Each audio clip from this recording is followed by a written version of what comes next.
जून 2025 की एक खामोश रात, जब सब कुछ मामूल पर लग रहा था, तब अचानक इजराइल के रेडार्स पर एक ऐसी शय नमूदार हुई जो न किसी ने देखी, न किसी ने सुनी और न ही किसी ने उसे आता हुआ महसूस किया।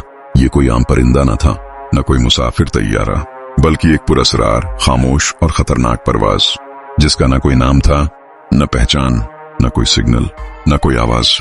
इजरायली एयर डिफेंस फोर्सेस हरकत में आई।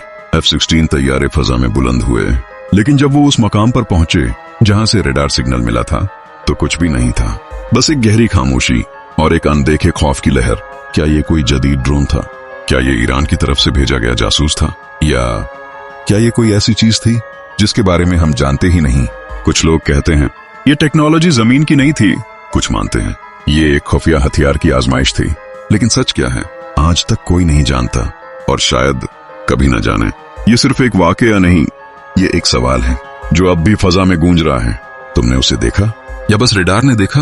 फैसला तुम करो।